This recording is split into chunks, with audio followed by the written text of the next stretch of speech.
What up, what up, what up, football fans all over the world? It is your boy, Mac the Giants fan, here with my guy, the super dope co-host, Adam Costas. Y'all know what time it is. It's time for that real deal NFC East round up. Punch that intro.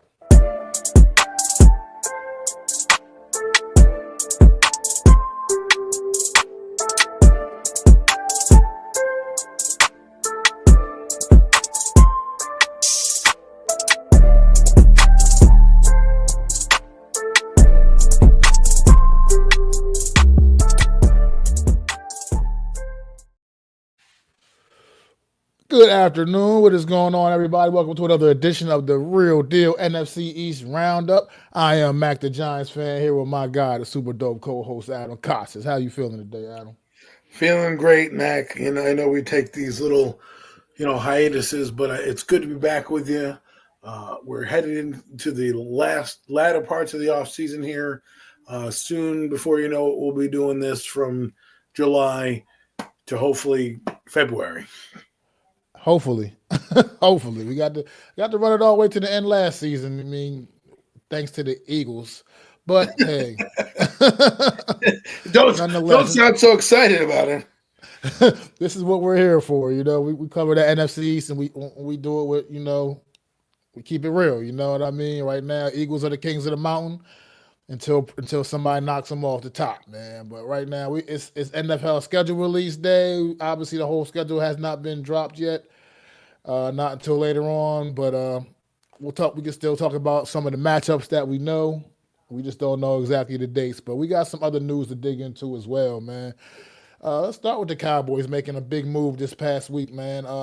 Getting a trade, acquiring George Pickens, a receiver that I remember a few years ago in the draft when he came out. I remember how high you were on him, and it was really upset that the New York Giants passed on him for one, Mr. Wan'Dale Robinson. So, how do you feel this move impacts the Dallas Cowboys, man, going forward?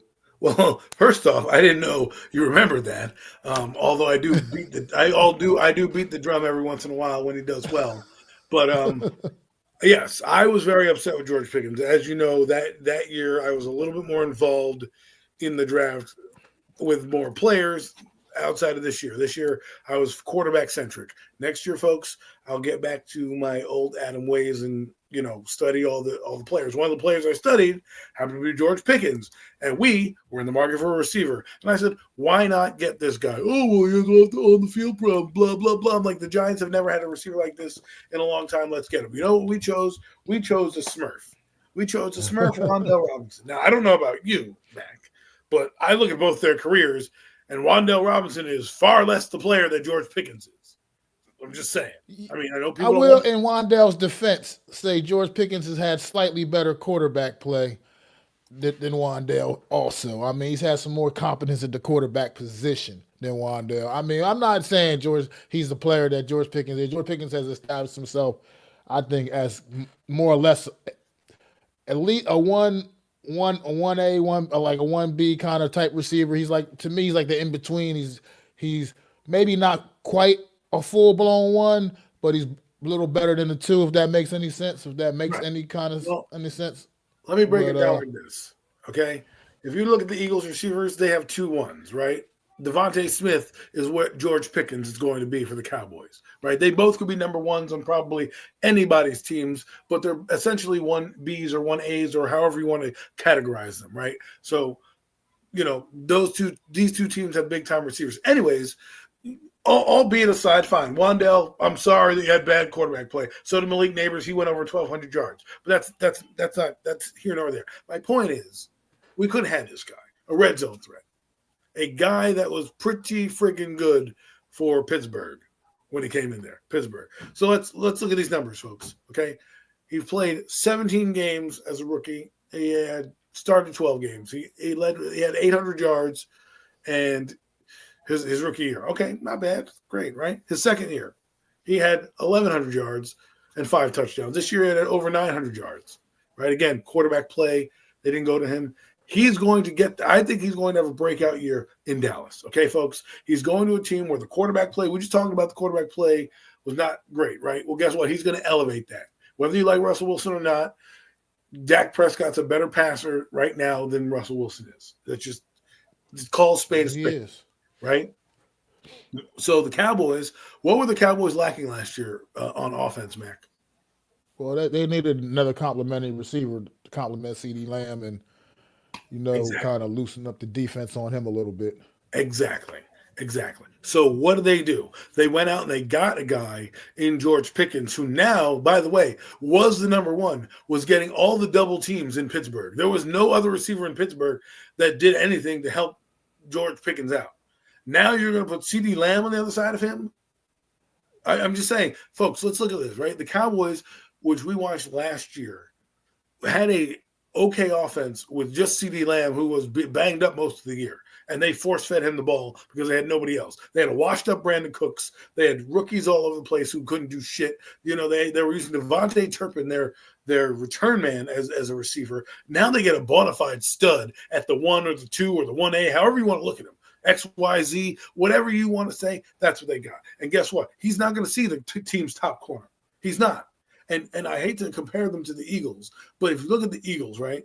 They have A.J. Brown. You double A.J., Smith's open. You double Smith, A.J.'s open. You double C.D., Pickens is open. Pickens is doubled, now you got C.D. open. Like, that is just what you're looking at, right? And Dak Prescott has done well in many different offenses. I know that they had Brian Schottenheimer as a coach.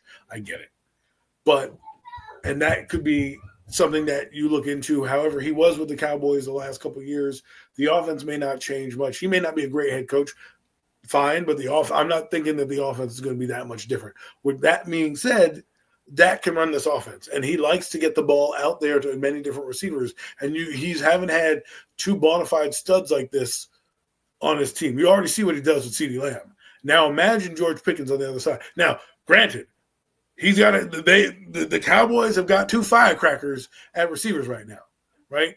There's a lot of explosion that could happen. Now, I'm not talking about like down the field. I'm talking about just personality-wise. So while the move is great, and I think that it will help them and it will open up both guys, there is a lot of volatility there where, things go awry. There could be some issues. But they get him on a cheap deal. He's only like $3 million. He's going to be in a contract year, all right, playing in one of the biggest teams in the world, with a quarterback, the best quarterback play he's seen since coming to the NFL. And oh, by the way, he's only 24. I mean, look, I hear you, and my thing with George Pickens is not really on the field. I mean, obviously, we know what the guy can do on the field. His tools, I mean, he speaks for himself. But I think the thing, it's really more him. It's what he needs to, humble himself as far as the attitude off the field. Like, look, everything's not always going to be perfect. You're not going to get every ball thrown your way, especially now with CeeDee Lamb playing opposite of CeeDee Lamb. You just got to kind of know your role, understand, and be productive. Like Devontae Smith, for example. It's a great example in Philadelphia. Just be productive. Like they said, Devontae Smith could be a number one receiver on pretty much most teams around this league, but he plays with A.J. Brown. So he kind of has to just accept that role. George Pickens is already kind of coming in, talking about what kind of money he's looking to make and all this, that. But you gotta go out there and you gotta show that you're worthy of that. It's not just on the field, but also, just being that good teammate, being that good team guy, a guy that's willing to step up and do what you got to do for your team as well. I think it's a great pick. I think it's definitely what the Cowboys needed. As far as, like I said, talent on the field, George Pickens he's like you said, he's been lighting it up. He hasn't had the greatest quarterback play, you're right, throughout his career, but this is definitely an upgrade, but I think this move could be strong for the Cowboys. I mean, also just in the addition of maybe getting a couple of more capable running backs in there as well, and Williams and Miles. The one that played for the Eagles. What the hell? Why am I forgetting his name? That guy.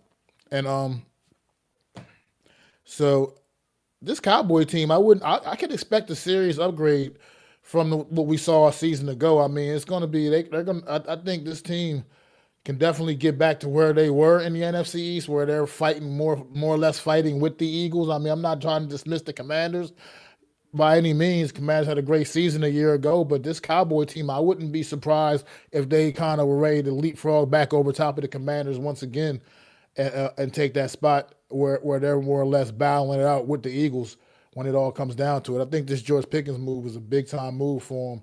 And as long as George Pickens can keep his head clear and just really focus on football and not worry about all the other nonsense, I think it could prove to be a very tremendous move for the Cowboys, and it could really elevate them from where they were a season ago. Well, if there's any team that does well with malcontent stars, it's the Cowboys. Okay, they figure it out. I don't know what Jerry puts in that elixir for them, but they seem to always get personality-wise guys. Again, there's not Mike McCarthy on the sideline. It's going to be what up, Alex? It's going to be Brian Schottenheimer. So that's where you might want to, just be leery of, because how will he deal with the personalities? How will he be able to, how will he be able to just deal with those? When he, like you said, he doesn't get the ball. Will he be able to, navigate that? And like I said, we've seen it. Micah Parsons is there. They have some dogs over there. Let's kick it over to the defense before we go over to some of the games that they're going to be playing in. Now, folks, I just want to put this disclaimer out. We are a little earlier than the quote-unquote schedule release. The NFL loves to do this little party where, ooh, yay, look at all these games. Great. You make a TV show out of it. Good. You could still do that and release the schedule. But anyways, we're going to get into some of their games in a minute. I just want to click it over to defense. Their defense is still solid. They were in games last year, not against great teams. Like if you look at the Cowboys last year, they lost a lot of their games against better teams, better opponents. They happened to I think they beat the Commanders once, and I do think they went wire to wire with the Eagles at some point, and they beat the Giants twice, right? Not saying much. What I'm saying is that they now have a chance to see if they can beat some of these other teams with Eberflus, Earham that they got in the trade. They've got some guys in the draft as well. Sam Williams is coming back. So I think for them, if they can get a solid defense out there, they'll be able to compete with a lot of these teams. And like Max said, could be fighting for a wild card spot. Remember, this NFC East team is loaded now. It is loaded for bear. I don't think the losing team in the NFC East has 3 losses. I think it's a little higher than that. I think it's like 4 or 5, maybe even 6 losses for the 4th place team in the NFC East. Whether that be the Cowboys, I don't know. But I do think with Eberflus coming in as a defense, I think that'll help them, give them some life. They lost that life when Zimmer wasn't great, but then Dan Quinn left, and their defense hasn't been quite the same since he left. I think Eberflus, who wants to get back into coaching, is going to help this defense out and help out guys like Micah Parsons, and that could help them in the long run. Absolutely agree, man. Absolutely agree. I just don't. I think last season for the Cowboys was more honestly of an anomaly. That team, it's just too talented of a team that had the results that they had a season ago, and I just don't. I can't expect that this season again, man. I think we're going to see an upgraded team, and just get ready. And speaking of that, I mean, you might as well move into opening day, week 1. They get the honor of going to Philadelphia, taking on the champs, man. Playing the Eagles in the opening game of the season, man. This could be a heavyweight fight right from the door, man. Big time NFC East matchup, and can really get some things established with the start of the 2025 season. How do you feel about this matchup being selected for the opening game of the season? Well, I'm glad that we're not playing, but it's interesting that they put a division rival game on there. They know all the eyeballs will be watching with Dallas. Dallas always draws eyeballs on prime time. Doesn't matter if they're good, bad, or otherwise. It's just the Dallas Cowboys. And then you have the reigning defending champions in the Philadelphia Eagles, who will be opening their home opener in the link. It's going to be a crazy scene, and I'm going to be front row. I'm not going to be front row in terms of the game, but I'll be in my living room watching it, getting ready for it. I think it'll be an epic matchup. I think you'll really get to see if the Cowboys will be able to. I don't think they're going to win the game. To me, I don't, but I think you'll be able to see if they can match up. I think the Cowboys get the good test. What I don't like is that the Cowboys' second opponent is the Giants off of a 10-day rest and a possible beatdown on prime time they get 10 days to rest for their next opponent, which is hard, which is going to be tough as we go. But we'll get into those games in a minute. But I just think it's going to be a fun opening game. I really do. I haven't seen a division rival game in a long time and like this to open a season, at least for prime time. I think they got the best one of the bunch. It's either going to be the Giants, Cowboys, but you couldn't do that because the Giants didn't win the Super Bowl, or it's going to be Giants, Eagles, Giants, Commanders. Guess what? They knew what it was. They know the national stage, opening game, only game on TV. You have the Cowboys who are a national draw. You have the Eagles who are defending champs. Great storyline out the gate. Absolutely. I mean, I guess it's a great matchup. It's a fun matchup. The NFC East is definitely on the rise again, I believe. I mean, it's definitely starting to work its way back to those glory years again with that just the hard hitting, just the competitiveness of the division. I mean, and it's been down quite a bit over the course of the last decade or so, honestly. But now I think we're really starting to work our way back. I mean, all four teams are moving, heading, and well, the Eagles are already where they need to be, obviously. And then you got the Cowboys, the Commanders definitely trending upwards. And I think the Giants are too a little bit. They may still be pulling up the rear when it's all said and done, to be honest. But at the end of the day, they're still headed. It looks like they're headed finally in a better direction, at the very least. But it's just like I said, great. This is a great way to open. Like you said, all eyes on this game, man, and it's a big time matchup to kick the season off. A lot of times these games don't necessarily always have a whole lot of meaning the first game of the season, and this one actually kind of is going to have some meaning. It's going to really have some impact on the NFC East division, just on the season itself, man. So this is a great way to kick the season off. I think Dallas at Philly, man, open up this season, man. I can't wait for it, man. I can't wait to get some real football back on my TV, man. Absolutely can't wait for that. But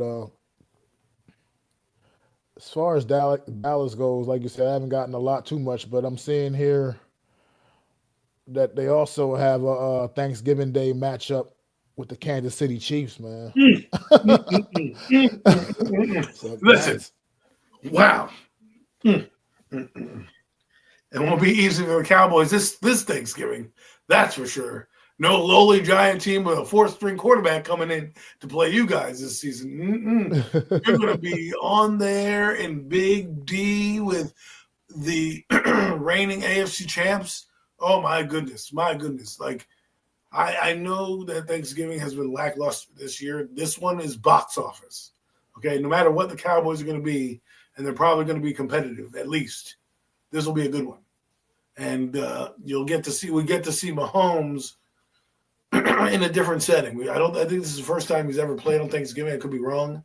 I don't recall seeing him on Thanksgiving, not that I can remember. I mean, that's something we probably would not forget, right? But we'll see. We'll see what happens. It's exciting to think about. If you're a Cowboy fan, maybe it's not, but at least you get a big time team. You know, I mean, finally, their Thanksgiving is going to be the one that's going to be ruined, and not the other team, aka the Giants or everybody else that we normally see, because they have a great Thanksgiving record. But normally they play a division rival. They play somebody that's kind of easy. One day I want to see the Cowboys against Detroit on Thanksgiving. I know that they love to put them differently, but it would be a fun tradition one year to have them both play each other on the Thanksgiving Day game. But anyways, Cowboys usually get this game, and they usually win this game. This year, not going to be easy.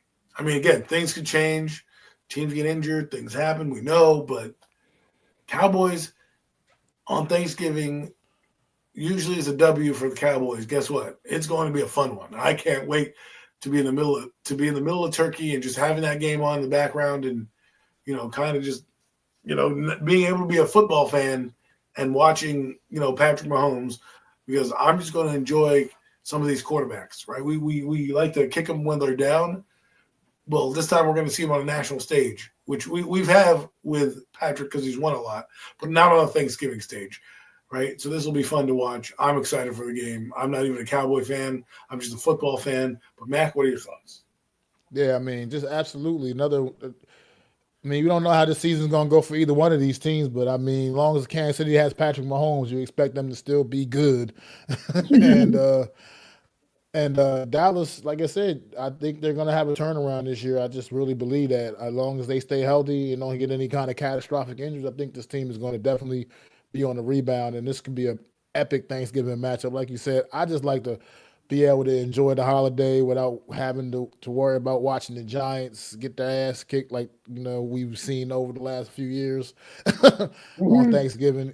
So it's good to have to finally to be able to sit back and just watch another game. And this is like you said, this is going to be could be a fun one because if Dallas is going to be the team I think they may be, this matchup it could be potentially, do I dare say, a Super Bowl preview on Thanksgiving. I mean, it just is. You just never know Whoa, whoa. what you're getting, man. Let's What you're going to let's get here. So let's clip I know that. that's a lot very Let's premature, clip folks. that.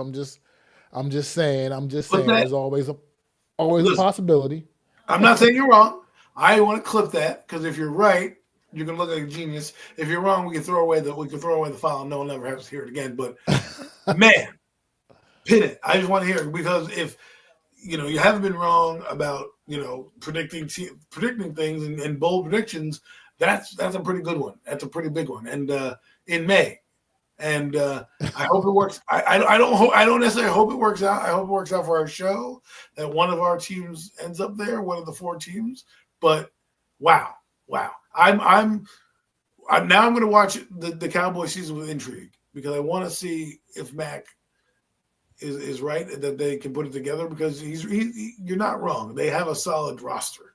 If anybody could make a run, it's the Cowboys. So Absolutely, that's where I'm at with it. Like you said, if anybody can make a run, it's the damn Cowboys. But they weren't awful last year. I mean, they were bad, but they weren't like awful. Like we were awful. The Giants were awful, but well, they yeah, were in games. They won games with Cooper Rush. You know what I mean? Like again against lesser teams, not every one of them, but they hung with the Eagles and the Commanders in games that were actually meaningful for both those teams. Right? It wasn't like they were playing backups against the Eagles and Cowboys. They were playing their starters against Jaden Daniels in that overtime game, and then against Jalen Hurst and everything like that. So, you know, um, yeah, I'm just saying they didn't. They're not. They have a lot of talent. If they can put it together with, like you said, the coaching staff, maybe you're right. Maybe Thanksgiving we're having a different discussion. We're talking about two powerhouses that could end up in the big one. Cowboys do that. It's their yeah. history. They have a bad season, and they bounce back with a good season. But apparently, the NFL did not want the Dallas Cowboys to enjoy any of the holidays this season, as they're also back on Christmas Day, taking on the Again, Washington eyeballs. Commanders on Christmas Day on Netflix, Commanders man. and Cowboys on Thursday night, Christmas Day. Oh my goodness! I don't know what I'll be doing. Opening gifts and watching that game because again, they're probably. I'm sure that the NFL is going to have a loaded slate on that game when the full schedule comes out. I'm sure we'll know. They're probably going to have three games. A 1:00 or noon because they know everyone's home eating turkey, ham, whatever. If you're not celebrating Christmas, you're probably going to the movies or something. At least you have a football game to watch. They know people will be home, and to have that marquee matchup, we get to see again, and two teams who could be fighting for a wild card spot, playoff seeding, or hell, just the fact to spoil each other's seasons, right? There's going to be a lot riding on this game. It's going to be one of those ones where tune in because it doesn't matter what record the Cowboys or the Commanders will be. It's going to be one of those games where we just want to knock your head off. I mean, absolutely. This is a game that could have, playoff implications. Talking about Christmas Day, so we're down the home stretch of the season there. I mean, playoff implications, all kinds of things, man. Divisional. I mean, we don't know. Like we said, we don't know how this season's going to go. I mean, it's not looking likely, but say the Eagles fall off a little bit this year, and it's Washington and Dallas battling it out down the stretch for the division title in the NFC East. I mean, it's all kinds of things here. This right now, this matchup could also be a huge one on Christmas Day for the Dallas Cowboys and the Washington Commanders, man. So far, that's really all I got for the Dallas Cowboys as far as any of their schedule their scheduling. I don't have anything else for the Dallas Cowboys as of yet. That's official. I mean, we know some of their obviously know all their matchups, just don't know when they're going to be. Hmm. I'm all good too. Can only talk about But what information you have, right? And we don't have all the games out yet, but we know that they play. They play the Chargers. They probably play Green Bay. I'm looking for the rematch against Detroit. yep, They had that epic game a few years ago where they went toe to toe with Detroit. So I'd like to see how they do. Want to see how they play against Minnesota. Remember, Minnesota's probably going to be a powerhouse. So we'll see. absolutely. But New York Giant. Go to start some New York Giant news, like you said, bringing in Gabe Davis for a visit. The impact that he could potentially have if he gets added to the roster, added to this receiving core. That's other than Malik Neighbors is a little lackluster. Uh, how do you feel about potentially adding a Gabe Davis to the roster? You had a pretty down year in Jacksonville after a couple of good years in Buffalo. So you think there's anything he can really bring to the New York Giants receiving room? I don't know. A lot of people are excited, a little bit more excited about it than I am. It tells me where is he going to fit in. I mean, you've already brought in guys like Little Jordan Humphrey, Zach Pascal. You'll have Bryce Ford Wheaton on the roster just to talk about the back end guys, not to mention the top four, which are probably Jalen Hyatt, Darius Slayton, Wandell Robinson, and Malik Neighbors. Where do you fit in there? Because if you taking snaps away, I had a conversation this afternoon, and we were talking about the person I was talking with, they were like, "Oh well, Darius Slayton's going to lose snaps," but they just paid him. You're not just going to now all of a sudden turn around and not give him Yeah. number two, at least a chance to be number two for Gabe Davis. And then that means like where's Jalen Hyatt if you do sign Gabe Davis? Because at that point he gets pushed down the depth chart because you know that he's going to have familiarity with the offense. He's Joe Shane's guy, even though they drafted Jalen Hyatt, right? And he can play special teams, which Hyatt doesn't do. So that eliminates that. So to me, I would rather, this is just me, I'd rather see Jalen Hyatt than Gabe Davis. I would rather see some of the guys you brought in-house than somebody else's retread. Now, don't get me wrong. I know he went to Jacksonville. It didn't really work out for him there. Let him go back to Buffalo, where they actually need a receiver. They could use a receiver. He could go there, fit in, be familiarized with Josh Allen. Here, I'm not saying he wouldn't be able to do that, but we already are loaded with guys. And then not only that, the Giants went after some free agents like the kid from Wells, the Antoine Wells kid from Ole Miss. I want that guy to possibly make the team or make the squad. And you're not going to do it when you're bringing a retread like Gabe Davis. I like him. I'm not trying to take anything away from Gabe Davis. If you had signed, Darius Slayton to a minimum deal of like $10 million, something like that, and you didn't commit to him long term, bring in Davis. We could see what we could do, but why not just see what you got on the roster and let the chips fall where they may. Gabe Davis is not saving this offense. I mean, he's a good big red zone target. He could be, but at whose expense is he coming at? Because if he's coming at Jalen Hyatt's expense, then you might as well trade Hyatt if you sign Gabe Davis. I mean, I couldn't agree with you more, Adam. I'm right there with you on pretty much everything you just said. I think a lot of this fan base has just seemed to be overly excited about potentially getting a Gabe Davis, and I'm just like, did you watch Gabe Davis last year in Jacksonville? I mean, it's just, I'm sorry. I mean, when he was out there in Buffalo, sure, he had a couple of big years, and I get it. And it got Jacksonville to offer him that contract that he got paid a little bit, and he went down to Jacksonville and he laid an egg, man. Now, I just don't. I don't see the. I feel like he's not really any better than what they already have on the roster as far as the Giants. It's not like he's some kind of a major upgrade. Is he really truly that much better than like a Darius Slayton or even a Wandell at this point? Or Jalen, like you said, Jalen Hyatt. I mean, like you said, if you're going to bring in a Gabe Davis, what does that mean for like a Jalen Hyatt who already has slipped so farther down the depth chart than I would like? Uh, it's just to me, I just don't. It doesn't move the needle for me enough. It doesn't get me excited as a fan just to be like, oh yeah, let's bring Gabe Davis in. I just feel like You upgraded the quarterback position. Quarterback room is definitely a better room than it has been, and I almost rather to see what these guys can get out of these receivers that we already have. We already, like I said, you got a dog in Malik Neighbors, who I expect to just go off and explode this year, like all pro, like maybe to even all pro this season. And then you may get a better version of Wandale Robinson. You don't have a quarterback throwing the ball at his feet, and you can maybe pick up some yak and do the things that he's supposed to be good at. And then Darius Slayton, you got a quarterback that's not scared to throw the ball down the field, and launch them deep balls. So maybe that brings out a better Darius Slayton as long as he can actually catch the damn thing. And maybe that can also open up things for Jalen Hyatt as well, with that speed of Jalen Hyatt getting downfield, running past the defenses. You got quarterbacks in the room now that will launch that deep ball. You don't have that the guy that's been here, that's been checked down Charlie for the last 5 years. You just don't have that guy anymore. So I just rather see what we can get out of these receivers that we have. Like you said, you re-signed Darius Slayton for a reason. So at this point, I just think Gabe Davis is more or less overkill because he's just, to me, in my opinion, not that much of an upgrade anyway.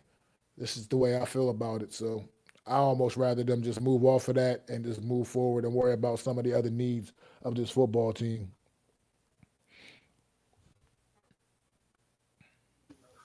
I mean, I'm not going to get excited for a guy that's getting signed in May. Right, like we're not talking about a big time signing here. He may not even make the team, right? And if he doesn't make the team, who's he pushing off? I will say this: looking at the Giants roster right now, Mac, you're a big guy of talking about things like this. Teams are going to want to pluck players off the Giants roster this year for the first time in probably 4 years. I would say there's going to be players that are good enough to make our team. But because of a numbers game, because of maybe injuries or draft picks or whatnot, we're going to have to let go. Question is, will we be able to get something of value for them? A Jalen Hyatt comes to mind, right? If you're going to sign a Gabe Davis, and Gabe Davis makes the team, and Jalen Hyatt's on the bubble, find a suitor, find a potential buyer for that guy, whether it's a 4th round, 5th round, whatever it is. As you saw in this year's draft. Those draft picks are valuable to use as bargaining chips to move up and down the board if you want to get somebody and have conviction in the guy, right? In the last few drafts, because of this new wage scale, and now teams being more brazen and bolden to get players because the talent pool is getting smaller and smaller with the top 100, you're seeing guys move up and down the board, not to just get quarterbacks, but look at what Atlanta did, get defensive players to go get an offensive player here and there, right? So those back-end picks are very valuable. Don't just cut them for nothing if you're going to cut them. This is if they sign Gabe Davis, right? And make sure that some of these roster cuts that you're going to get, for example, the Saints need a quarterback. They just lost Derek Carr. They have Tyler Shuck and fucking, and Spencer Rattler on the team. If I'm the Eagles, I have Tanner McKee. I have Kyler McCord on my team. I'm calling them up and saying, hey, let me make a trade, right? Tommy DeVito, I'm not saying that's a guy you want, but let's say he's having a great camp or something like that. Or even Russell Wilson, if you think that Jackson Dart is outperforming him. You know what? We got Russell Wilson here. Let's get a 3rd round pick for him, right? Something like that. If you are seeing that, this is what a good roster does. This is what good roster building is. Don't be afraid to make a move. Don't worry about, people are going to be mad I traded Jalen Hyatt. Well, guess what? If you got a 4th round pick for Jalen Hyatt or a 3rd round or a 5th round pick for Jalen Hyatt and you trade up and get a better player next year with that pick that you got for him, isn't that a better outcome than just having him walk away and not getting anything? I couldn't agree more. And then just also on the Gabe Davis thing, like, okay, you bring him in as another receiver, but you also got to remember the Giants, they're kind of loading up that tight end room as well. And I know usually you're probably not going to keep more than 3, maybe 4 tight ends on the 53. Right. And at the end of the day, you got Theo Johnson, Bellinger, you drafted Thomas Fidone. And you got Chris Mahertz, you got a couple other guys that could make some noise in camp. And see how that's going to shake up too. So it's only one ball. There's only one ball to go around, man. And It's I just, true. like I said, I just don't really want any parts. I'm just not that. I'm not gonna say I don't want any parts of them at all. I'm just saying I'm not going to be overly excited one way or the other. You know, it doesn't. It's not going to matter to me if we don't sign them. If the Giants don't sign them, it's not, and I'm not going to be like overly excited if they do. It's just not a needle moving move to me. I feel like there's Well, other things you need to worry about and focus on. it's interesting that he's being brought up because the parallels are, oh, he's Gabe Davis, he knows the offense. Well, that's great and all, but again, if you unless you know Gabe Davis is going to want to be a starter at some point, so unless you know he's coming in and going to be accepting of the role that he's going to play, I don't see what the purpose is, right? Because you have all these DBs that the Giants got, you have all these receivers, you have all these tight ends that you just got, you have a ton of running backs now. So now you're going to bring Gabe Davis to do what? As a camp body? Because he needs a job. Like I said, this guy should just wait for the season, wait till somebody goes down, and then pick and choose where he wants to go, right? Coming to the Giants to me is a desperation move and one that I don't necessarily need to see. I need to see the young guys. I need to know if Hyatt can play. I need to know that. It's like right now, it's like bringing in a washed up guard and saying, well, we're going to play him again because we're not sure of Evan Neal. Let Evan Neal fail. Let him fail. And then if we decide we want to move on from him, we can move on from him, either trade him someplace else because somebody might want him, or, he'll suck and you just let him go. But my point is, right now, and I think we need to before we get into their schedule, I think I'm going to put this out there. This season's not about winning, okay? I hate to tell you that, people. I know people want that. This season's about building foundations, competitiveness, and building the longevity portion of your team. What do I mean by that? These guys need leadership. They need to come in here. They need to understand how the offense works. Who's going to be on here? What the next steps are? Because now that they got a quarterback on this team in Jackson Dart, they've reset the clock a little bit. And now, for me, I want to see some of these players play. And you have a quarterback now in Russell Wilson who's competent enough to move the offense up and down the field, who's competent enough to get your guys set. I want to see the evaluation. I want to see what we're going to be. I'm not necessarily caring about wins and losses. I do think that they need at least 6 wins to keep their jobs. At least Brian Dable does. And they need to see at least Jackson Dart at some point, which leads us into the season and how it's going to pan out. I know that we have all the games for the Giants. We could probably go through some of the matchups if you'd like. But that's what I want to see. Young guys this year. I just want to see the progress, man. Like you said, it's the reality is, look, if you think the Giants are going to make this Washington Commander like jump from a season to no, that's not realistic expectations. I mean, the schedule is brutal. The team is young. I just want to see the progress. I want to see competitive football getting played for the New York Giants again. Last year, that was my biggest problem with the season. I wasn't. It's not. I don't have a problem with when you're just kind of bad because you're just not as good as the competition. But we were not a competitive football team a season ago, and that was disappointing. And I want to see the Giants get back to looking like they belong on an NFL field because they did not look like that a season ago. When you got fans flying banners across the stadium before the games, that's just never a good look, man. It's never a good look, and it was deserving because that's the kind of play you were getting. I mean, I refused to want to spend money on this football team a season ago because it was just that pathetic and that bad. It was the 100th season of the team, and that was the effort that we got all year long, like 10 points a game at home. Come on, you got to do better than that. You're not going to win. You're not going to win games scoring that little bit of points. You got to be able to find a way to put points on the board. I think the defense has potential to be a really, really good group. I mean, on paper, it's looking pretty damn good right now. So definitely major upgrade on that side of the ball. But the offenses has some upgrades as well. Just got to see it all pan out, man, and see the development of Jackson Dart. I would like to hopefully he gets on the field at some point this year. I mean, I think that would be it would be beneficial for him to get on the field at some point this year. At least 4 or 5 games. But just got to see how things go. Like I said, just want to get back to right now. You gotta take the baby steps first. You can't just look for it all. Like I said, things that happen with like Washington, and even if you want to go to Houston and stuff like that, the last couple of years, those are more or less anomalies, man. You're not going to see teams make quite those kind of turnarounds quite like that. That's not you can't expect it. But you got to see is the progress. And looking forward to seeing that journey this year. The Giants' schedule is definitely not for the weak at heart. It gets off to a brutal start right from the beginning, man. The Washington Commanders, Week 1 at Washington, a place where the Giants traditionally do usually play pretty good. I mean, they went up there a season ago, and they played a pretty good game. Did everything they needed to win the football game, except they were unable to kick extra points. Mhm.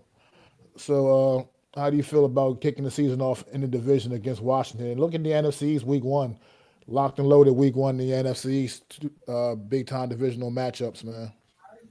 Well, I think Giant fans, you need to, buckle up because it's not the same old Commander team that you used to beat up on, and they're not looking at the Giants as the same old team that used to get, beat them up.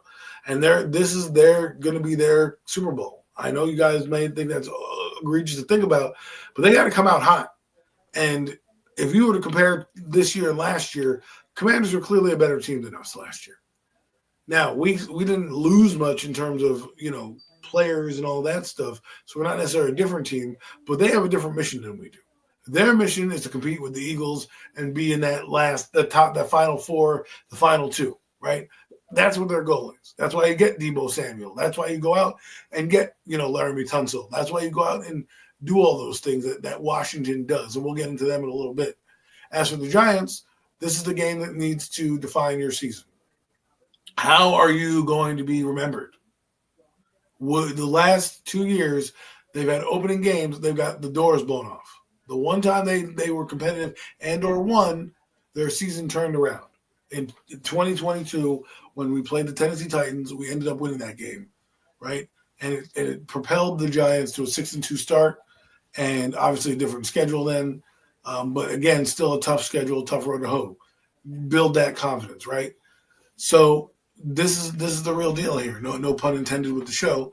We're going to find out if we're going to pretend this year and just be competitive, meaning just be the team that we think they are, or you're going to exceed our expectations by going out and being a division foe. Now, it's going to be a hostile environment. It's a home opener for them.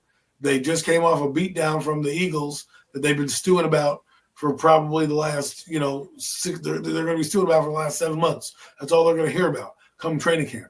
Oh, you lost the Eagles divisional round championship game. You lost them.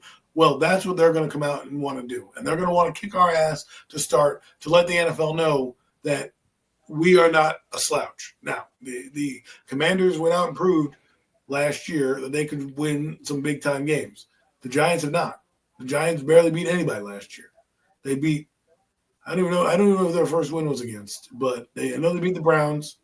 The Browns was the first win. They beat the Colts, and then there was the Seahawk win in there. The only win that they had that was credible was the Seahawks. So now you're coming in with, a coach on the hot seat, a lot of expectations that you just need to everyone says they need to win. I just think you need to look good. Come out there and look good. Score points. Be in the game. You lose because of a fucking missed field goal. Fine, I can accept that. But if you lose because the coach is dumb, doesn't add a kicker, or you do stupid shit and you look undisciplined out there as a football team, that's what I'm going to have a problem with. We clearly know Commanders are better than us right now. That could change in the next 6 months, next however month we have till the start of the season, next 4 months, excuse me. That could change, over the summer. But right now, opening game, make a statement, try to win that game. Do I think they will? I don't. But I think it'll be competitive because the only reason I don't think they're going to win is because it's in their building, and the Commanders have got to win this game in the division and have got to win a game that they believe that they're better than us. If they believe that they're better than us, they're going to have to prove it on Sunday. Well, here's my thing with the Giants right now is that this team is 0-6 in the division this season ago, and and to me that's just unacceptable, man. And if that doesn't fire you up to want to come out and try to win this, get this opening week win, I don't know what else can. I mean, granted, like you said, everything you just said is correct. The Commanders are a better football team. That's just flat out better. I mean, they're just a more talented team, and they're coming into this week one with a sour taste in their mouth as well. Like you said, they got the doors blown off of them in the NFC Championship game by the Eagles. But with that being said, this New York Giant team, that's got to be the ultimate chip on your shoulder coming into this game. Like I said, going 0-6 in the division a season ago. That's just not something like that. At Giant fans that we've grown accustomed to not even be able to even get a couple of wins against your division rivals during the course of a year. It was a rough season for the Giants, man, last year, obviously for a lot of different reasons. And I think I'm actually going to go with the Giants in a close one this year. I think the Giants actually nipped the Commanders in a close one in week one, man. I think they actually get it done. I just feel like they're going to come in like gangbusters, man, because you just got to be determined to get that W, man. You got to. It's just, to me at this point, you got to prove that you can play within at least, if nothing else, you can play with the teams within your division. So that's just how I feel about that one. I mean, do I believe the Giants? I mean, when it all said and done, I think they're going to still probably pull up the rear in the NFC East next year. I think so, but I think they'll get off to a decent start here with a big win against the Commanders.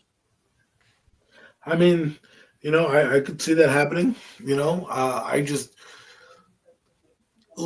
see how the Commanders come out, because Quinn's going to have that team prepared. They're going to know what their goals are, and I know that even though Russell Wilson's going to be here, both teams. It's going to be a fun game. Let's put it that way.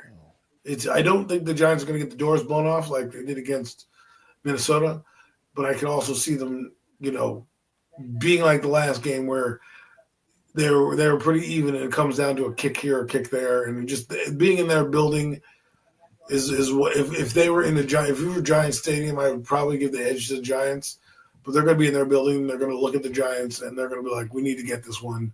I think they pull out all the stops. That's just me. But on to week 2. Still in the division, week 2. Dallas Cowboys, man. On the road at Dallas. Giants starting off the road in the division. Back-to-back weeks. Divisional opponents on the road. Dallas, week 2, man. Let's talk about it. It's one of those games that's going to be, we're going to find out, again, another litmus test. The Cowboys have beaten us. Dak Prescott is 8-0 against us. And the Cowboys beat us last year twice with a backup quarterback as well. They're going to be in Jerry's world with 10 days off. I think this is a game where, unfortunately, the Giants, again, come out strong, but just don't have enough with the Cowboys, who are going to be frothing at the mouth. Again, they're probably going to get beat down by the Eagles, and they're going to come home, 10 days rest, looking at us saying, we want to get our first win here. Let's go out and do it. And the Giants are ripe for the picking. And I know people go, Adam, you're so negative. I'm just giving you what I think. Do I think the Giants, if they were playing at home, would have won this game? I do. But this Cowboy team, they're going to be feisty in their building. Again, I'm basing it on their building and what I see. I'm not saying the Giants are going to not necessarily win, but they've got to win one game. So just because I picked them to lose against Washington, maybe I'll pick them to win here in Dallas, but it's going to be tough. I think it's a 1:00 game, if I'm not mistaken, which is kind of odd for Dallas that early. 1:00 at Dallas. Oh, my goodness. Well, I think Dallas is only an hour time difference anyway. No, I'm just saying normally that's how bad the Giants are. That we don't even get the 4:00 Dallas game. We get the fucking 1 p.m. Dallas game. What's up, Joe, man? Well, I was going to say, Yeah, I agree with you here, Adam. I think this is a another one of those. This here is the Giants have had their struggles against the Cowboys, and I think the struggles will continue here, man. I think this might be like you said, Cowboys. I do kind of expect the Eagles to take care of business week one in that opening game against the Cowboys, and I think that it'll be a tough matchup for the Giants playing a well rested Dallas Cowboy football team coming off an L and wanting to get their season on track, get things on track. You know, they don't want things to slip away like they did a season ago. So I think this one will be a tough one for the Giants here to handle. But if they can come out of these first two games with that split, I think it'll be very vital I think they in have the to come out with a rest of split. the rest of the way for the New York Giants and how this season could potentially go for them. Coming off with at least with a split here in these first two big divisional matchups. I think it's almost apparent that they do that. But we can get on to week 3. Yeah, and then week three is when they just love it, man. I guess they just love it. They kind of got a leak yesterday about this being a prime time matchup because, like they said, this could be the last time that Patrick Mahomes visits the MetLife Stadium, at least playing against the Giants anyway. And you got the Chiefs. Last Week time. three, Sunday night football in the prime time, man. How do you feel about this prime time slot against the Chiefs on week three, What I man? say to the Giants is don't get blown out. This to me is the game where no one's gonna pick you to win. No one's gonna probably pick you to do anything. Have fun. Go out there and do something. Now, truth be told, there is some familiarity with the Kansas City Chiefs playing Russell Wilson. They've played him twice recently with Steve Spagnuolo as their coordinator.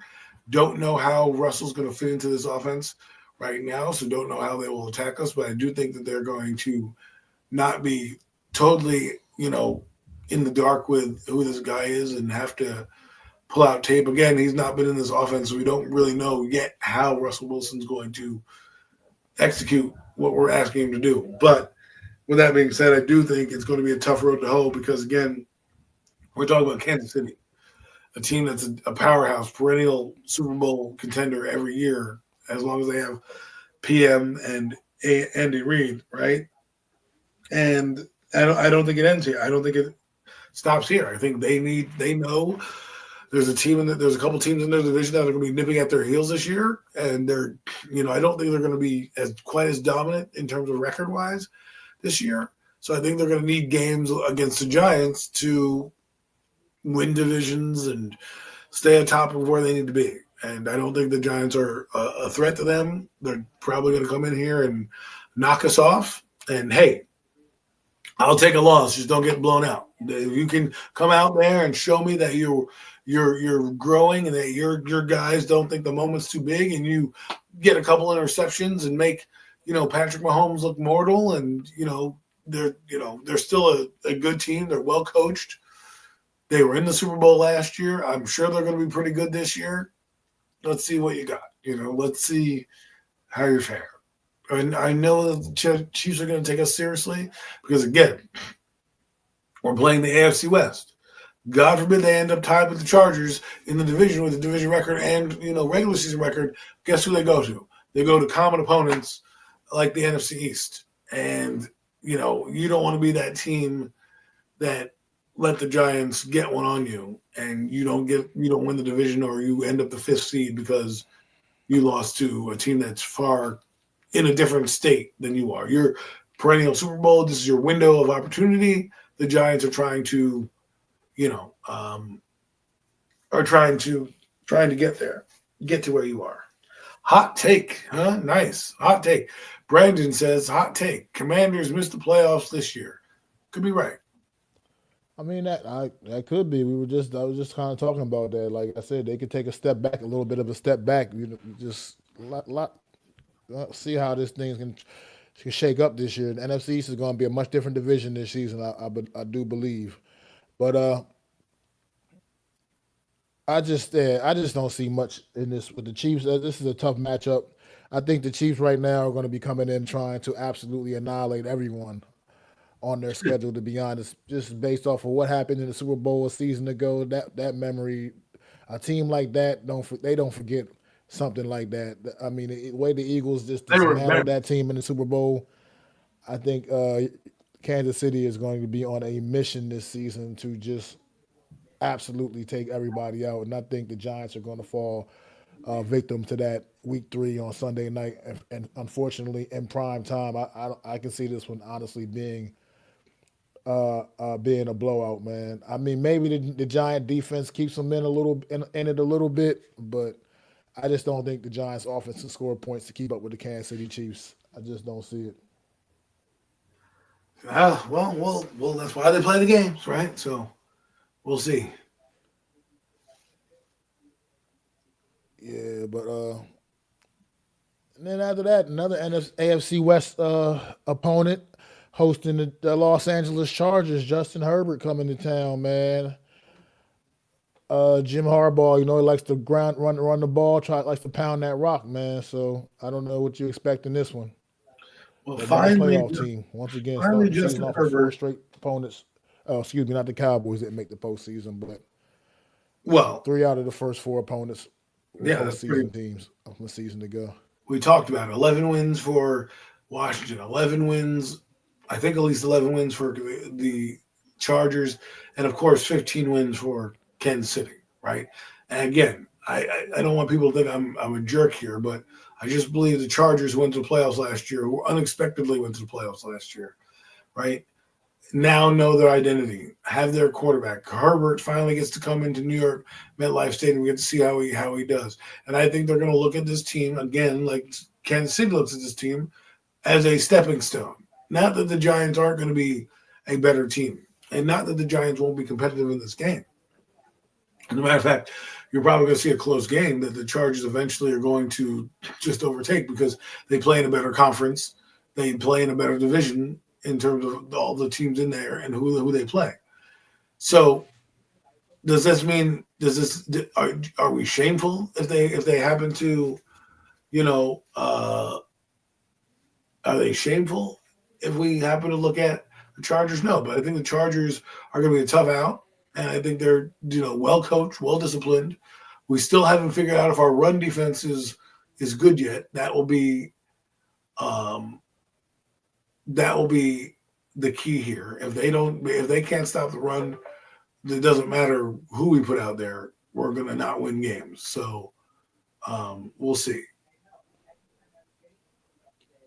What's going on, Miss? Coming in the chat hot 8-9 prediction on the Giants. 8-9. I gotta see. I haven't really dug that quite that deep yet.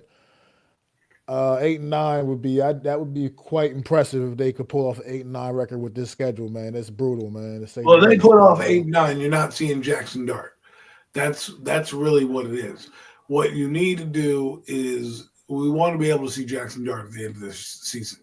So it's really gonna be the first 10 games how we come out, right? If the first 10 games, we're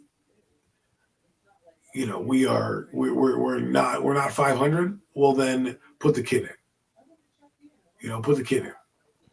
Well, how about this? Because might as well while we're talking about this, and we brought it up. Okay, Jackson Dart. He's coming in here, and he's actually kind of coming in here to the New York Giants in a similar way as Eli Manning back in 2004 and or three or whatever year that was. Now I can't 2004, even right? remember, but he's coming in here kind of similar. You got a veteran quarterback, that's going to definitely be here to start out things in September, like Kurt Warner for Eli, now Russell Wilson for Jackson Dart. And Kurt Warner wasn't actually playing like horrible football. He was playing pretty good football. He was playing pretty winning football. The Giants had a winning record, but they just decided, they had to see what they had in their first round pick in Eli Manning. So they went to it. They went to the rookie anyway. I mean, and it kind of the wheels kind of fell off the rest of that season. But you at least got to take a look at Eli and see what they had and knew that he was the guy to proceed with going forward. Do you see a similar scenario for Jackson Dart? Maybe if Russell Wilson's maybe not necessarily playing horrible, but you just got to take a look at the rookie.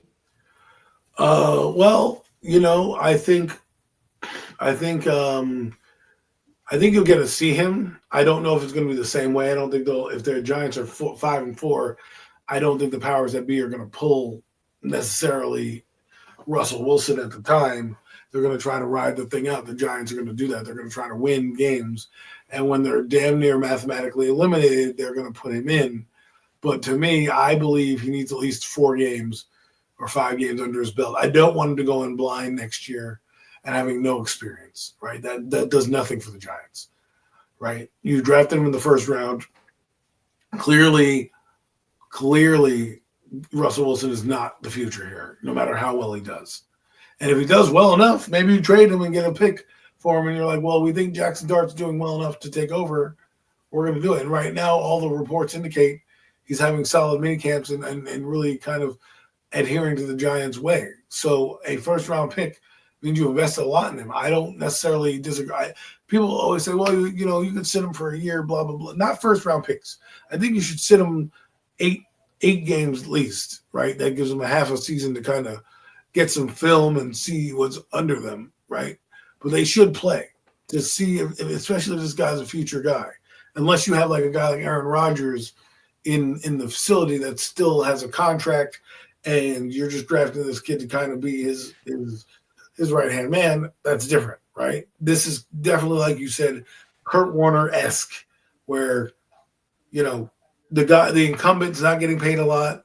If the season goes awry, I mean, for all we know, to be honest with you, Mac, for all we know, they could just say fuck it and put him in there because like they did, they ripped the Band-Aid off of Daniel Jones. Remember they had Eli Manning here, and they were going to ride him out for a year, and they said fuck it and put him in week 3 because you need to get the offense some juice. Who knows what's going to happen?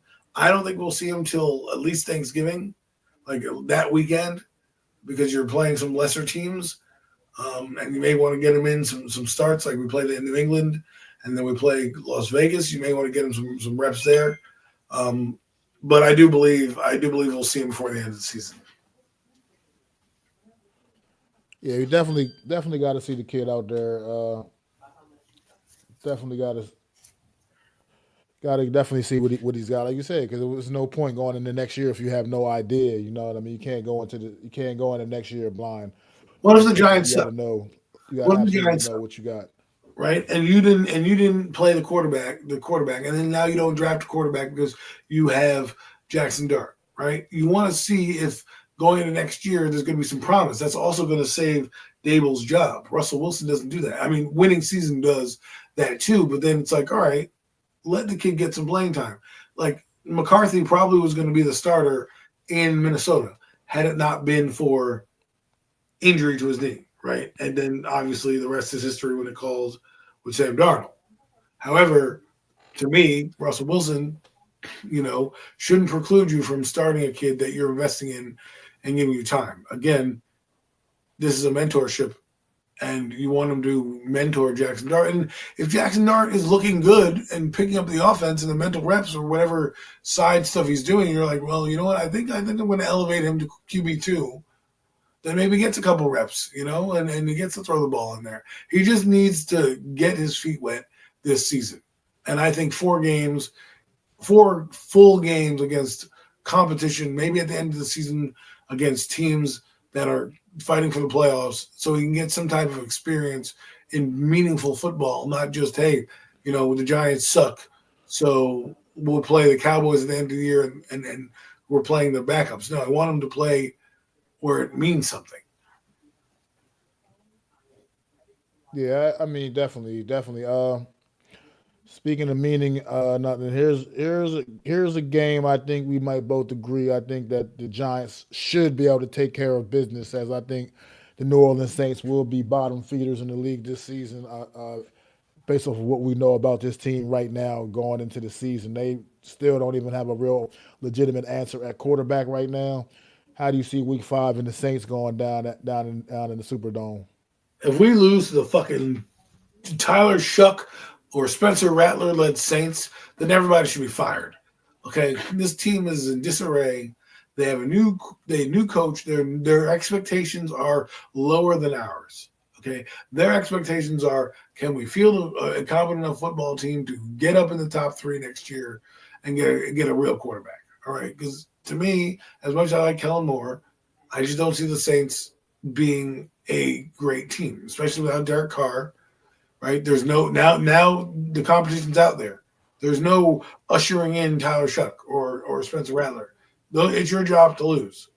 Go seize the day. And if we can't beat that team that's in rebuild mode, then this regime doesn't deserve to be here. Right? I already told you they may take a game from the Cowboys. Well, at this point, they would probably be 1-4, right? At this point, with the schedule, or 1-3, they need to win this game to at least save their season. To be, because if they're 0-4 heading into this game, good night the lights. But if they're 1-3, at least this game you can pull it. You can be 2-3 and try to pull your record up, even though you're playing a tough team the next week. But you got to win this game. If you have any chance of hope, this is the game you win. Yeah, following that up with a short week, man. The Giants didn't go on to take on the Eagles on Thursday Night Football, defending champions on a short week, and it's be hosting it at MetLife, but that doesn't really mean a whole lot. Eagles, obviously, this is a team that, let's face it, as of right now, I cannot pick the Giants to beat the Eagles right now. We're not even in the same class as them right now. I mean, at least as things stand right now here in May. Hell, things could be maybe different in October. We don't know that yet. But right now, how things stand here in May, Giants aren't ready for a team like the Philadelphia Eagles. I mean, let's just face it. Everything I basically said when I just mentioned we were talking about the Kansas City game, I pretty much feel the same way with the Eagles. I just don't think the Giants can keep up with the Eagles scoring points wise, and I just, as much as I think the Giants defense is as solid as I think that unit will be, I still don't think it's going to be enough to hold back the firepower of the Philadelphia Eagles. So, I don't know how you feel about this one on Thursday night. This is why the game against the Saints is important, because you have to be able to win games. But if you go in, let's put it this way: you go in 2-3 and you lose at 2-4. Okay, your season is probably done. But at least you have the Eagles, and the Eagles, like I said, they're a team that is looking to continue to be good. They've beaten you up before. They're going to beat you up again. They only got better. They didn't get worse. A lot of people think, oh, they got worse. No, they didn't. They if anything, they got better. If anything, they got better. Okay, I was looking at their roster before. They have a new receiving core. They have a lot of different players now that they can use. They have tight ends that they can use. Their offensive line they traded for a couple guys in the O-line. They got a Texans first-round pick at guard. They got Jurgensen at another guard. They have a center as well. They have the right tackle and Lane Johnson, and then they got the left tackle in Mailata, right? So they have a lot of players, and not to mention Jeff Stoutland, one of the best O-line coaches in the game. Okay, so if anything, I think they're going to be a little bit more of a bigger team interior-wise. So I think they're going to try to run a lot more football. You saw what they did last year. They dominated teams, dominated them. The best D-lines of football were nothing against his O-line. And they got younger and better with just, by osmosis. And, they've got A.J. Brown and they have Devontae Smith. And then defensively, they may not have no Kobe Dean, but we talked about them getting Jihad. I forget Jihad, what's his last name? Oh, it eludes me right now. But, the linebacker they just chose in the first round. They chose him because, guess what? Kobe Dean is injured. He got injured in the playoffs last year. It was out for the year. So how do we know that injury is not going to affect him? So now you got him coming in, this whole defense really being stacked left and right against this giant team that's trying to gel, right? And while we have Paulson and Debo and all these guys, we're going to give them fits. I just don't think we're at that level quite yet. We're not. Yeah. This team is going to be good, but they're not. The Giants are going to be a solid team to watch. They're not going to be an elite team. They're not going to be a dog shit team like the Saints are. They're going to be one of those hovering teams, 6 to 8 win type of teams where games go your way. This is not one of them that's going to go their way. I agree. I just don't see it. Then you got week 7 coming up here, man, and we're going out to play the Broncos out in Mile High Stadium, man. Bo Nix coming off a sensational rookie season. Sean Payton, very good head coach, man, and the Broncos, another playoff team from a season ago, man. Like I said, this is another one of those. This is one of those. I'm not going to say be out of the realm for the Giants to pull off an upset here, but it would take a hell of an effort. Yeah, I believe in momentum, and Denver is looking at teams. When you look at the schedule, and again, you shouldn't do this, but this is what they're doing. They're looking down the schedule, saying, "Where can I get some wins? Where can I get some easy games that I can be favored in?" This is a game Denver's going to be favored in. We're going to their building. We don't do well in Denver. We haven't done well in Denver. I don't even know the last time the Giants won in Denver, to be honest with you. And someone can correct me in the chat when that was, but they have just not. It's been a house of horrors over there. They have a solid defense.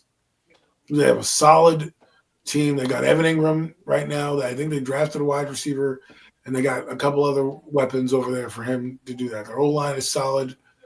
They're in a division again where they're looking at the NFC East as a team where the only team that they're really going to be able to feast on is this team, right? The other 3 teams are kind of a little bit ahead of the curve. Not saying that the Cowboys are going to beat Denver. Not saying the Commanders are going to beat Denver. I know that Philadelphia is going to give them a run for their money, right? So this game for Denver, when you're looking at it and from their eyes and their viewpoint, they've got to win this game because I don't know what their schedule is right now.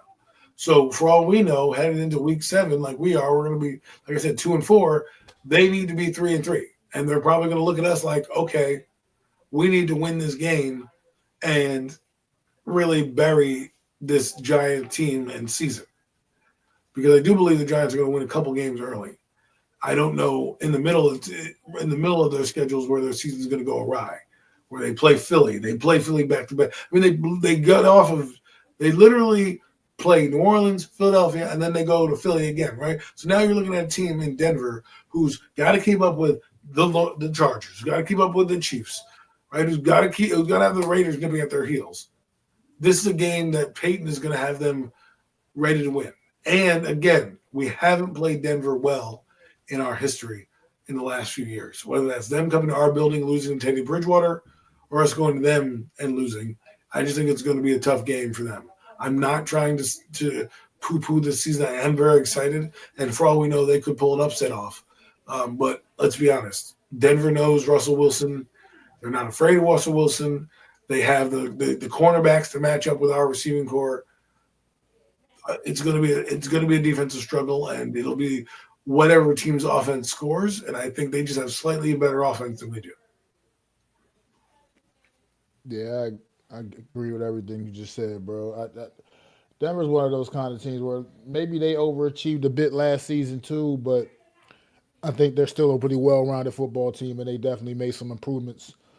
I think the Evan Ingram signing is going to prove to be a big one. I think Bo Nixon is going to build a really great relationship with Evan Ingram, and I think that we're going to see Evan Ingram excel even more than he did even in Jacksonville. I think this was a great landing spot for him out there in Denver. So we will see. But then, like you said, then you got the Eagles again, man, going to Philly after that. I mean, I don't feel any differently. I just don't see the Giants being able to beat this Philadelphia Eagle team as of right now. I just don't see it. But I don't know if you feel any differently. Let's just put it this way. The Eagles are going to want to be in the conference championship game and in that conversation. They're looking at us as a cheap win. And what I mean by cheap wins are you know that the Eagles are going to probably win plus 8 games, right? So this is going to be one of those games that gets their momentum going. They already know that they can dominate us. I just think they're slightly better than us in every aspect of the game. And again, they have championship pedigree. They've been to the Super Bowl 3 out of the last 4 years. They've been to the playoffs the last 4 years. 2021, 2022, 2023, 2024, and now I think they'll be in the playoffs this year. So 4 years running, they've been in the playoffs. 2 years they've been in those 4 years. They've been to the Super Bowl and they've won it. Okay, so this is a team that has a long history of winning. Their quarterback's not going anywhere. They're still hungry to win. The only way I see this team losing the Eagles is if they have some type of grandiose explosion or implosion because A.J. Brown does this or this, that, and the other thing, and they're derailed by a ton of injuries. But even then, they're pretty solid on defense where I think they'll be able to get by with not every skill position player out there. So the Giants really got to hope that, a lot of their young guys come through. But again, this could be it right here. This could be, we lose to Denver, we lose to them. This could be curtains for the Giants season right here. This is probably where it ends in terms of mathematically making the playoffs. Yeah, and then next up, man, the New York Giants host the San Francisco 49ers. 49ers coming off a very disappointing season a year ago, man. Last place in the NFC West. That's how they appear on the New York Giants schedule this year because this is one of the last place games. And I don't think we're going to see that same Niner team that we saw a season ago. I mean, this team's a lot healthier, as long as they can stay healthy and keep their health intact. Christian McCaffrey looks like he's back stronger than ever. How do you feel about this matchup here? I mean, the 49ers, I think last season was more of an anomaly for them as well. I just don't see this team being as bad as what we saw a season ago. Well, I don't know. I'm going to pick them to win this game just because I think they need a win. And, the Niners always get decimated with injuries. If they stay healthy, it could be different. Now, the 49ers have been in influx. They lost some players. Now, if they get Brandon Ayuk back and McCaffrey back, and some of these other guys kind of come through, Ricky Parasol, I think they got another receiver, if I'm not mistaken, as well. I don't know if I think they drafted one. But they still have Brock Purdy. They still have Kyle Shanahan. Their defense is pretty solid. I think this is a game where they're going to look at us and say, we want to keep our wild card hopes alive. I just think that they, we nipped them in the bud. It's when we're going to sit there and say, oh, the Giants who are 2-7 or whatever, they 2-6. Oh, they won a game. They're 3-6 here because they surprised the 49ers. So, I don't know. I'm going to pick them to win though. Yeah, it's hard. Too early for me to. It's hard to pick this one here because you just don't know what to expect from the 49ers this season. But right now, I think this is one where maybe the Giants can pull one off. Pull upset. I mean, maybe it could be an upset. It may not be an upset, but maybe the Giants can pull a win off here just because I think they'll be so battle tested coming into this one. I feel like with the schedule they've had, this could be one of those games where they can find a way to take care of some business. But let's try to speed this up a little bit. Next 3 weeks, we got NFC North opponents, man. At Week 10 at the Bears, Week 11 hosting the Packers, and Week 12 at Detroit. How you see that little NFC North I think 1 and 2. Giants? I think they'll lose to the Packers. I think they'll lose to Detroit. And I think they'll beat Chicago. Because, again, Chicago doesn't have the same expectations we do that the other teams do. Will they be a better team? Yes, because they have a better coach. They have some solid signings. But I think that's the game. If you're looking at it, the Giants for at least me, the Giants get their 4th win against Chicago, a team they kind of are going to be even against. And I think, this will be the game where, we keep our playoff hopes alive, slightly, but we're pretty much out of it. We're probably 4-9 at this point. Win this game, we come 4-9, and we have like 5 games left to go. And that's when I think you'll start to see Jackson Dart coming out. I can see. I can see them. I mean, it's a very tough division up there. NFC North is a very tough division. Out of those 3, man, I can see maybe them getting one in. I just think the Lions, I feel the same way, kind of like I do with the Eagles. The Chiefs is just one of those teams with just a little too much offensive firepower for the Giants to keep up with. But I can see them potentially taking on getting the win against either the Bears or even maybe the Packers. I mean, the Packers, they do get the Packers at home, so I'm not going to commit to either one. I just think that they'll win one of those and definitely lose to the Lions. But now we get to December. Let's get to December. Starting off December on Monday Night Football at New England, taking on the Patriots. Man, Drake May's team. What do you feel about the Monday night matchup and the final primetime game on the New York Giants schedule? I think finally the Giants get another break of a team that's they should beat and they should win. So this to me would be win number 5 for them in the season. I think this is where you would see Jackson Dart, to be honest with you, because it is an opponent that you're not, you know, worried about. The Giants season will be long over by December. I don't mean that in a bad way. I just think they're not going to play that many meaningful games in December, but I think they'll be at 4 or 5 wins at this point, and kind of now is your chance to see the kid and see what he can do. So I think this is the game you'll see Jackson Dart. And with that being said, I think he gets his first win against New England. Well, I think, yeah, I think they can get. This is definitely one of those games on the schedule. You look at the schedule, should be a winnable game for the New York Giants. New England Patriots, where they did play a little more competent football a season ago than the New York Giants, they still ultimately weren't really much better than the New York Giants when it really all came down to it, as they were picking right behind the New York Giants in the draft at number 4. So uh, this is just, these are two young football teams be battling it out on prime time. Hopefully, if you do have a Jackson Dart, you get a Jackson Dart Drake May matchup, battle a couple of young quarterbacks. And this could be a fun one on Monday night. It could be potential to be maybe a fun game, but I think the Giants should be able to pull this one out.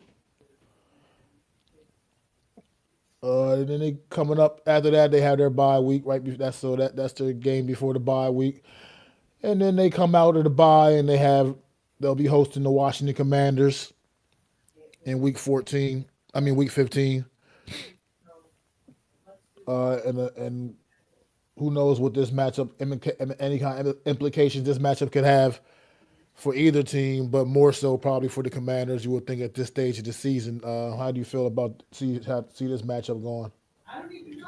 Well, it really is. It really just depends on what the Commanders are doing, because if the Commanders are the team that we think they are, then they're going to come in and needing this game to keep pace with either the wild card or whatever they're shooting for, right? Whether that's the division, but one of those games. I don't think necessarily they're trying to. I'm sure they're trying to win the division, but at this point, they might not win the division. So it's more like, let me get my playoff seating in, and I believe they're going to be a solid team, because I just believe that much in Jaden Daniels, and I think that Dan Quinn's going to keep this team rolling. And I know that there may be a sophomore slump, as we say, but I think again the Giants will. If the Giants do win a game against Washington, it'll be this one. But I just at this point don't know. And if Jackson Dart is starting, I don't think he's going to win that game. So for me, if it depends on how, it really is too early to call, but it just depends on how the Washington is. Because if Washington comes in and they're struggling and they need this game, I think the Giants will play a role of spoiler. But if they're a powerhouse, they're going to come in and want to, take this game and cement themselves in the playoffs. It's going to be interesting to see when we get to December what both teams look like. Well, yeah, I think this game will probably have a little more meaning for Washington than it does for the Giants, I would think, and I think Washington's going to be a little hungrier for this one. Honestly, I think I'd pick the Giants to get the Week 1 upset over Washington in opening week 1, but I think the Commanders come to MetLife and take this one here, and a game that's going to probably mean a lot more. Perhaps it should mean a lot more for them than it should for the New York Giants. And I kind of agree with Mears that they'll just get the season split here with Washington. But after following that, week 16, you got the Minnesota Vikings, a team that came here week 1 and absolutely trashed the New York Giants in MetLife Stadium. And we're back at MetLife Stadium. once again for this matchup in week. At this time, it's in December. It'll be cold, windy. At this point, we'd like to think you'll see Jackson Dart out there. Maybe get a little Jackson Dart, JJ McCarthy action going on. How do you see about this one? How do you feel about this one? I think again, if Minnesota is the team that we think they're going to be, I don't think they're going to win 14 games per se. But thank you, Doomsday. Thank you for tuning in. But I don't think they're going to win 14 games per se. But I think they're going to be up there in the wild card hunt, and I think this is a game that they're going to look at. Again, I have the Giants at like 5 wins right now, so I think this is where the Giants.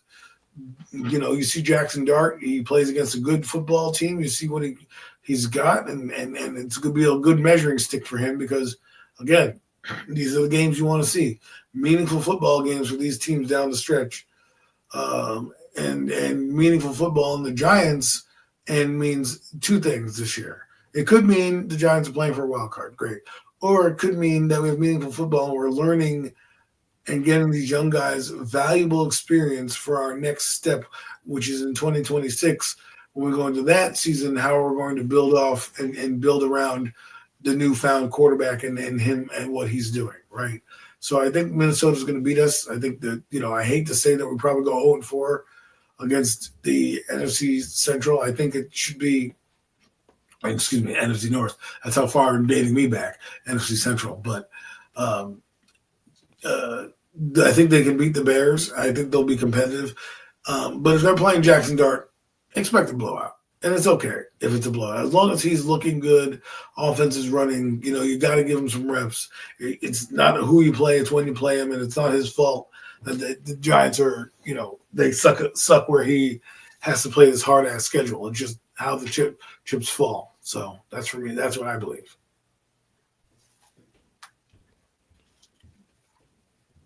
Yeah, I'm with you on that, Adam.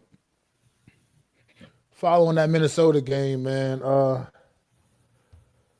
we got the Raiders, Week 17, man. New look Las Vegas Raiders. Geno Smith now the quarterback. Drafted Genty in the first round, as well as came back in round 2, and I believe got that receiver in round 2. So it's a new look Raiders team, and we all obviously know what Brock Bowers brings to the table. So how can you see what a potential this matchup? Another two probably pretty fairly evenly matched football teams in week 17. This is where the Giants get their 6th win here, I think, in the season. I think you can beat the Raiders. They'll probably just be playing for pride and building like they're kind of in the same boat as the Giants, slightly ahead because their quarterback's a little older and they do have a team. But the Raiders, who knows? Who knows what happens in the AFC? Could they be fighting for a wild card spot? I don't know. But again, this is a team I think the Giants should win, and they better win because again, the Raiders weren't that much better than them, and I think you got to keep it a buck. They weren't that good, so. Yeah, I think this is one here where the Giants, pull one off here out in Vegas. I just don't. It's an evenly matched. There's like a two teams that meet evenly matched. They're kind of on the same level, in the same weight class. This is a Saturday. This will be a Saturday game, most likely Saturday evening game since it's out in Las Vegas. I think so. I think the Giants should. This is one the Giants should be able to win. And then they end the season up versus the Dallas Cowboys at home at MetLife Stadium, and what could be an absolutely critical game for the Dallas Cowboys. I mean, who knows? Maybe it could be a critical game for the Giants. Hopefully, I mean, if we're lucky, it could be. But most likely, could be a very important game for the Dallas Cowboys, depending on how the season goes. How do you see the season ending? I think the season ends again with another loss because we have Jackson Dart playing here, Eberflus being a veteran defensive coordinator, going to kind of fool the kid, but you're going to see progress, and that's essentially what we want to see. So the Giants will probably be 6 wins, 6-11. Maybe they split because the Cowboys are in the playoffs and they don't need the game as much, and then that point it might be a little different, and they can get their win. It's going to be 50-50 here. I don't think they're going to win the game at the end of the year because I think they're going to be playing Jackson Dart, and I don't know if he's going to win. He's going to be a rookie, so there's going to be some growing pains, and that's what you want to see. So unless the Cowboys are completely out of it because of injury, or completely out of it because they're in the playoffs, they're just playing backups. I think the Giants, dropped this one, unfortunately, because they're playing their rookie quarterback. Yeah, right now I'm just gonna have to. I go with the Cowboys here just because right as of just what I know right now. I mean, Cowboys are a better team, and this game could be just mean too much to them. This could be an important game for them, where they just can't afford to drop to a team like the New York Giants. Unfortunately, if that is true, that means the New York Giants will have only won one division game again this year. So that's still not what you're looking for, honestly, based off of my calculations. So hopefully they do. Hopefully they prove me wrong and go out there and do a lot better. But right now, I mean, I just want it's more about the progress with the team with the Giants as opposed to really, like teams like the Eagles. Their expectations are the playoffs of Super Bowl. Giants were not there yet. I mean, if you make the playoffs, that would be like amazing. It would be great. But let's face it, I'm good with progress right now. I want to see positive progress. So this will be interesting, and this will be one hell of a schedule to get your feet wet as well, man. Because the Giants' schedule is absolutely brutal. But we got to get ready to wrap things up soon. But real quick, let's touch on a couple of these games for the Washington Commanders that we know about right now. I mean, they'll be playing a game overseas against the Miami Dolphins. I can't remember exactly where it is. Germany maybe or something like that. But think about the NFL and the international schedule, which is bigger and bigger than ever this season. By the way, I mean you're going to Spain, you're going to Ireland for games, Crazy. and yeah, the Miami Dolphins will be the Commanders will be playing the Miami Dolphins in one of those games. Just think about that matchup. I think that matchup would be interesting. I mean, we don't know what Miami's going to do. They've had a terrible stretch of it since they lost to Tagovailoa. So we'll see. It's going to be again. What is it? Who would you say was the opponent? Or who's playing Miami? I just Excuse want to. me. You said it was Washington playing Miami. Yeah, I think. See, this is the tough part about Miami. They're so Jekyll and Hyde. They really are not like. I think they're going to lose to Miami because they don't think they have defensive personnel to match up. And it's going to be sad because I like Mike McDaniels and I thought he had something going down there. But this Miami team, what have they done? Like, seriously, what have they done? I mean I agree.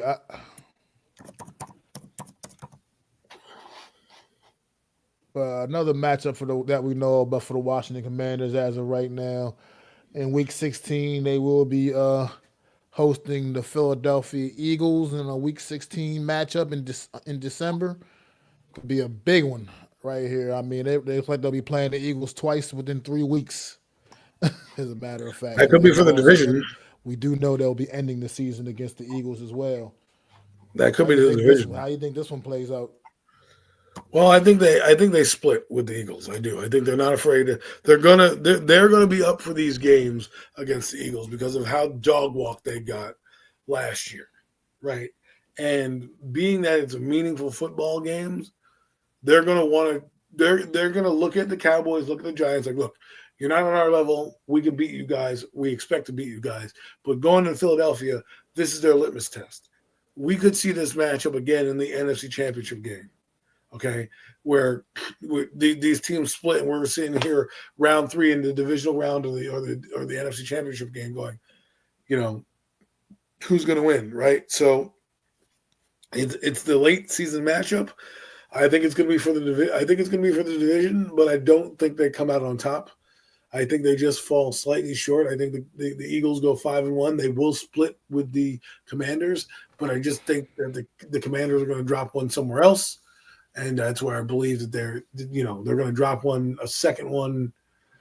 They'll probably drop another one to the Eagles or something like that. And they'll drop one to the Cowboys like they always do. and they'll beat the Giants, and they'll beat the Eagles once, and they'll beat the Cowboys once.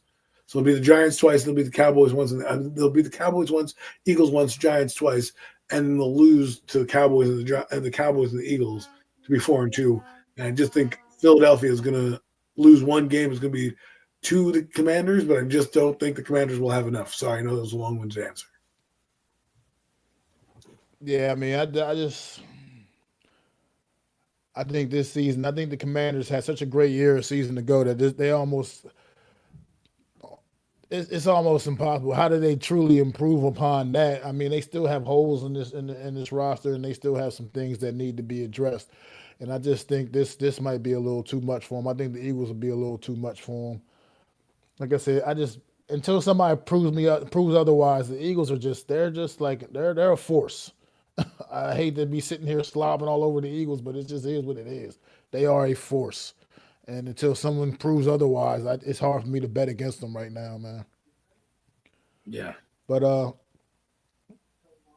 me see some interesting games for the Eagles that we haven't talked about yet.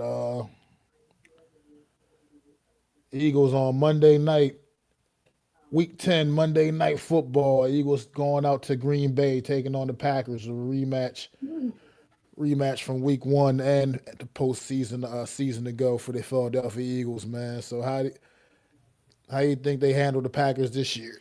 Took care of them twice last season. I think they take care of them again. Sometimes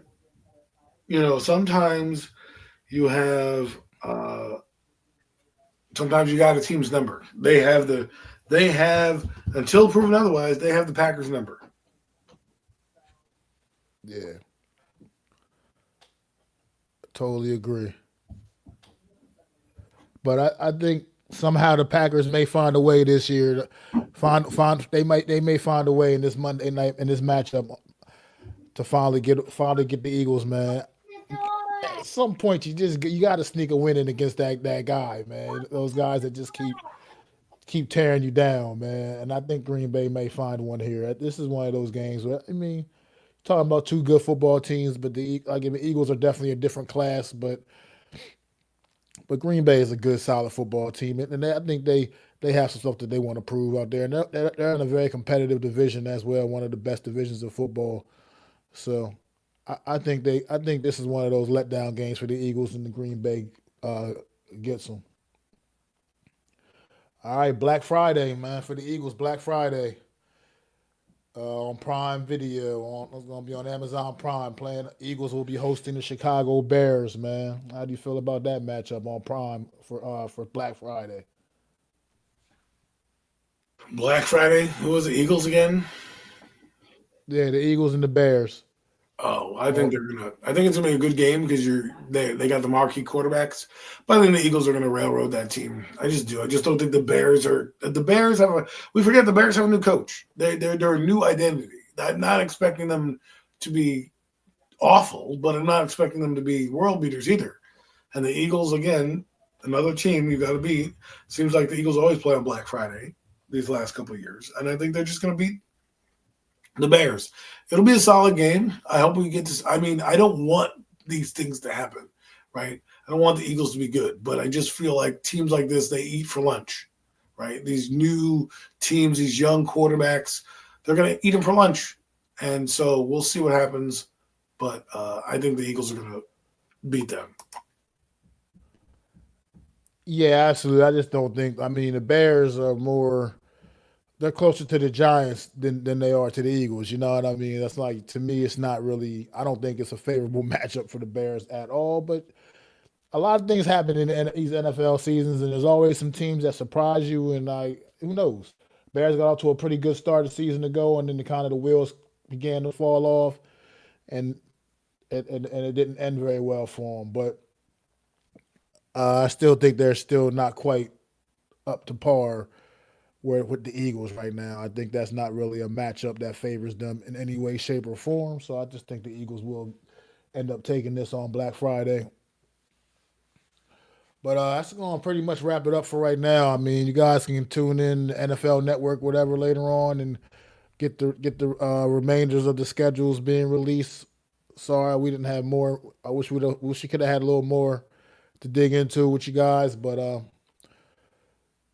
it's still been you can still tune in and watch, and you can see where how the rest of these games are going to fall into place, man. And want to thank you guys for tuning in to another edition of the Real Deal NFC East Roundup. If you enjoyed the show, please make sure you go to my channel at Mac the Giants Fan and hit that subscribe button, hit the thumbs up. Make sure you go to Adam's channel at Adam Costas and do the same thing. Hit the subscribe button, hit the thumbs up for the stream, and also go to the Hardcore Sports Network and do all the same things. Hit the subscribe button, like the stream. I mean, everybody, we're out here grinding. We're getting here to the nitty gritty. Like Adam said, we're getting close to when we'll be back on regularly every week. Right now, we're still not quite there yet because it's just not really that much news. We're getting ready to hit a slow period of the off season, so I'm not really sure when we'll be back. But we'll be back regularly soon, guys. And we just want to appreciate all the guys that came through today. You guys showing support Doomsday. We definitely appreciate you dropping in. Miz, no Mets, no Nets, no Jets. Alex dropped in earlier. Brandon Hollum, appreciate you guys coming in, man. Mosley. So definitely appreciate the support, appreciate the love, man. We'll be back sometime soon, man. I don't know, like I said, I can't give you an exact date, but I'll keep you posted on the community tab whenever we get ready to drop another episode. I am Mac the Giants Fan. This is my guy, the super dope co-host Adam Costas, and this has been another edition of the Real Deal NFC East Roundup. Pace. I'd like to thank you all for listening. If you was feeling this, please take time to subscribe and smack them likes. Feel free to drop a comment. Let me know what you think. Don't forget to ring that bell so you know when I'm dropping new content. It's your boy, Mac the Giants Fan. You can find me on Twitter, YouTube, and Facebook at Mac the Giants Fan. That's MACDA Giants Fan.